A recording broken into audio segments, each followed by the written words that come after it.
Okay, hello! Kumusta mga katribo? Muli ito pang iyong lingkod, Coach Randy. Dito pa rin po sa The Flyers TV. At narito po tayo ngayon para magbigay po ng konting mensahe dahil nga po tayo ay nakakaranas ngayon ng medyo sama ng panahon. Merong bagyo. Ano po, halos magkasunod, di ba?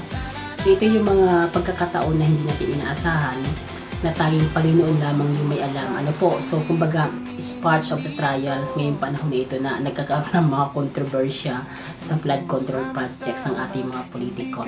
So bagong lahat, bumabati tayo ng magandang araw sa lahat. Ito po iyong Coach Randy, katribo mo dito sa The Flyers TV.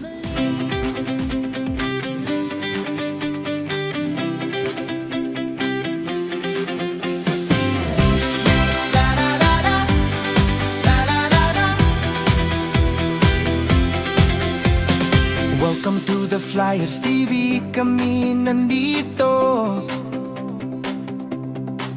Katribo, sama-sama, hindi ka nag-iisa.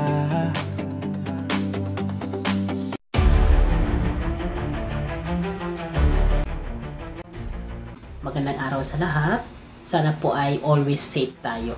Sa mga panahong ganito, pairalin po natin yung kaligtasan ng bawat isa. Isipin natin muna yung ating kaligtasan, kaligtasan ng ating mga kasama sa bahay, kaligtasan ng ating mga alagang hayop kung meron man.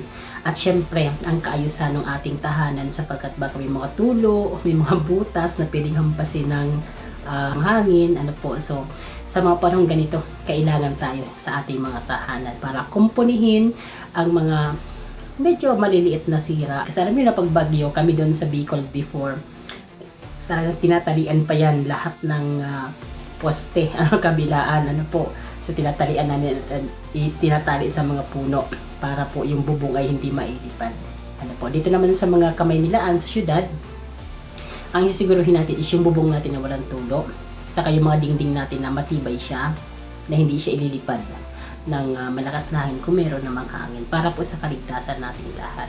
At kung kayo naman po ay may mga gawain sa labas ng tahanan, kung sa tingin po ninyo ay medyo delikadong lumabas, huwag na pong lumabas, ano po, para sa kaligtasan nating lahat at para sa kaligtasan din ng mga otoridad ano po, na pwedeng mag-rescue sa atin in case na mayroong mga masamang nangyayari. So kung sa tingin mo hindi safe sa labas, huwag na pong tumuloy kung kahit na may trabaho pa tayo, kasi mas uunahin natin yung kaligtasan ng ating mga buhay. Paano kung wala ka na, pumasok ka nga, ikaw naman i-disgrasya, so wala rin. Ano po? And maliban doon, dito sa ating channel, sa The Flyers TV, pinapaalalahanan natin yung mga members ng Card MRI na kung kayo po ay may mga insurance na hawak galing sa card, especially yung may kabuklod plan, sagip plan, cover po niyan yung mga sakuna gaya nito, ano, yung mga kalamidad na gaya nito na bagyo, lindol, sunog, ano po, in case affected tayo. So, huwag kalimutan na itagong maigi yung mga policy na yan. Magagamit natin yan in case maging biktima tayo ng baha at bagyo or kahit sunog man yan or lindol. Ano po?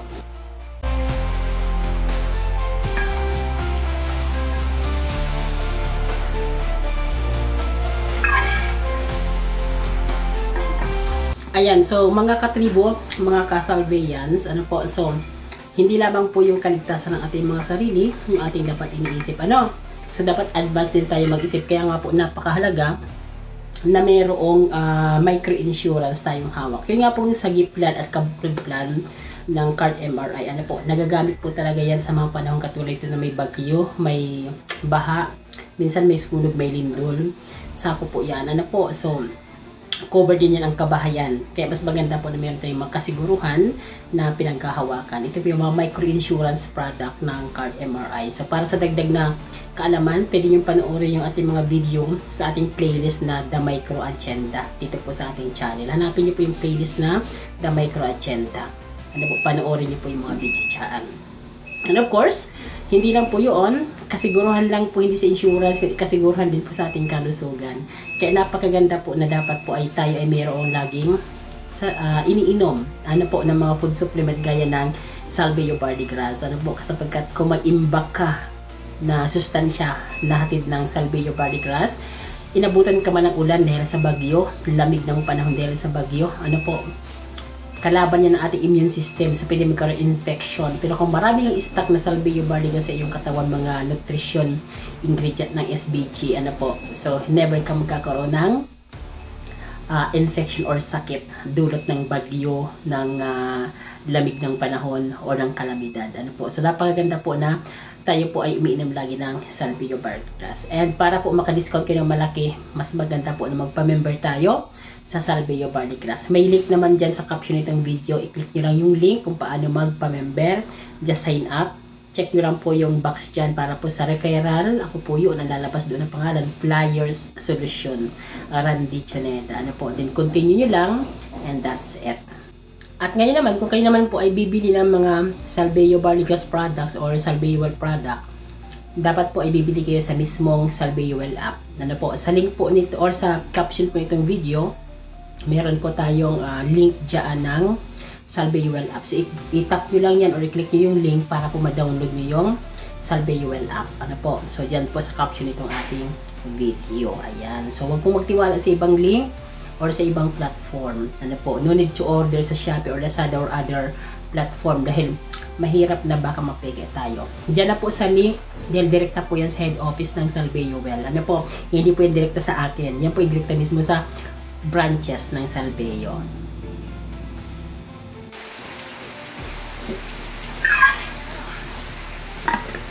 And muli mga katribo, ano po, so yun nga, narinig nyo yung background natin is medyo malakas na yung ulan, ano po, so panahon ng tag-ulan, panahon din ng kontrobersya ng flood control projects, ano po, so pasadahan lang natin ng konti, ano, so sino bang mga dapat sisihin kung bakit napakalaki ng corruption sa flood control projects na yan, ano po, so para sa akin, ano, ito yung opinion lang naman natin, ano po, so nasa inyo na yung kung ano opinion nyo rin, pwede i-comment below, pero masasabi po natin dyan, number 1 tayo dapat sisihin dyan, tayo po ng mga Pilipino.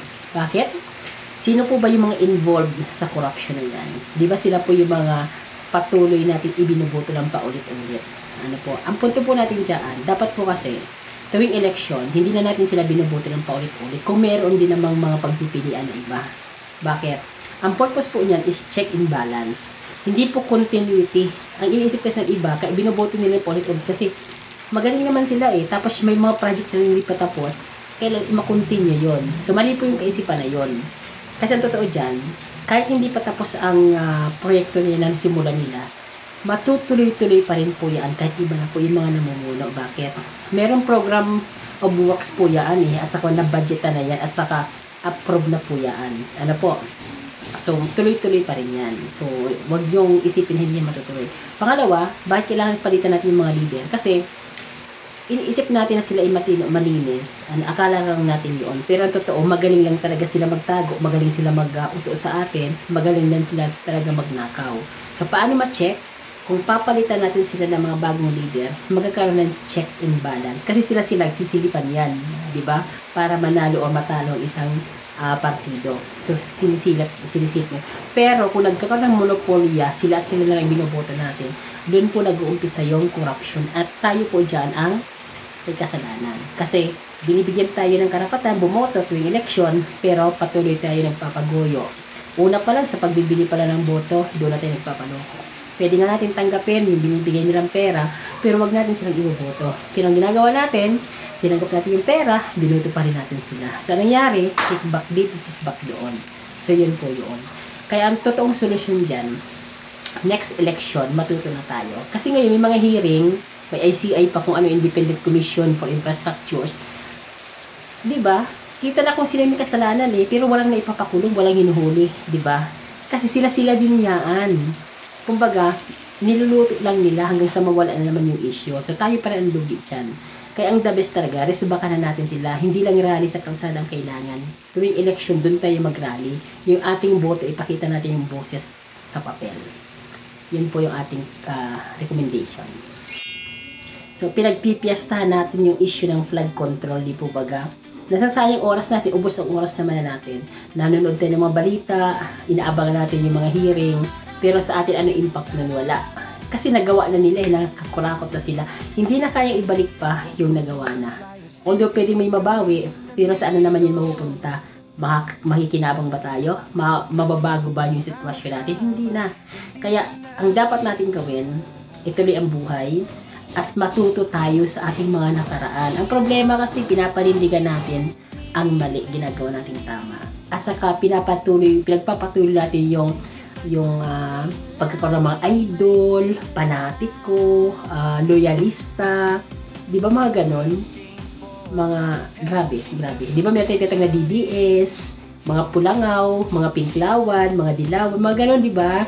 So, iwasan natin ang pagkakaroon ganun. Dapat tayo bilang mga butante, bilang mga Pilipino, dapat lahat tayo ipakita natin ang neutrality na tayo ang may hawak, ang may control ng kinabukasan ng Pilipinas. Huwag tayo magpapadala sa mga leader na yan. Huwag tayo magpapadala sa mga politiko na yan. Hanggat mayroong best option, doon tayo sa best option. Hanggat mayroon tayong pagpipilian, hindi pa nakaupo dyan, sila naman ang ating susubukan. In the purpose na magkakaroon ng check and balance. Ano po, yan po ang tama natin na gawin dito sa ating mga problema sa bayan. Ano po, so muli ito pang inyong Coach Randy, katribo mo dito sa The Flyers TV. Matuto na tayo ha.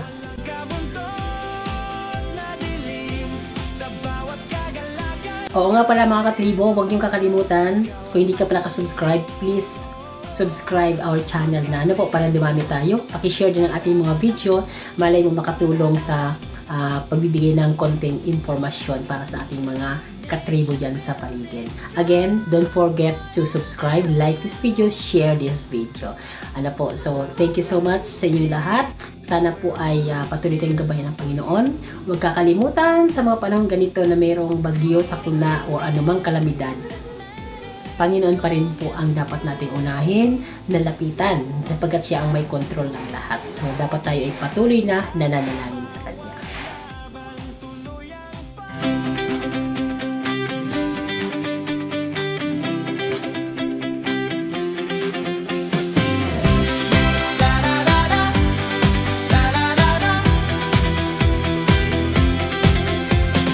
Welcome to the Flyers TV, kami nandito. Katribo sama-sama, hindi ka nag-iisa. From us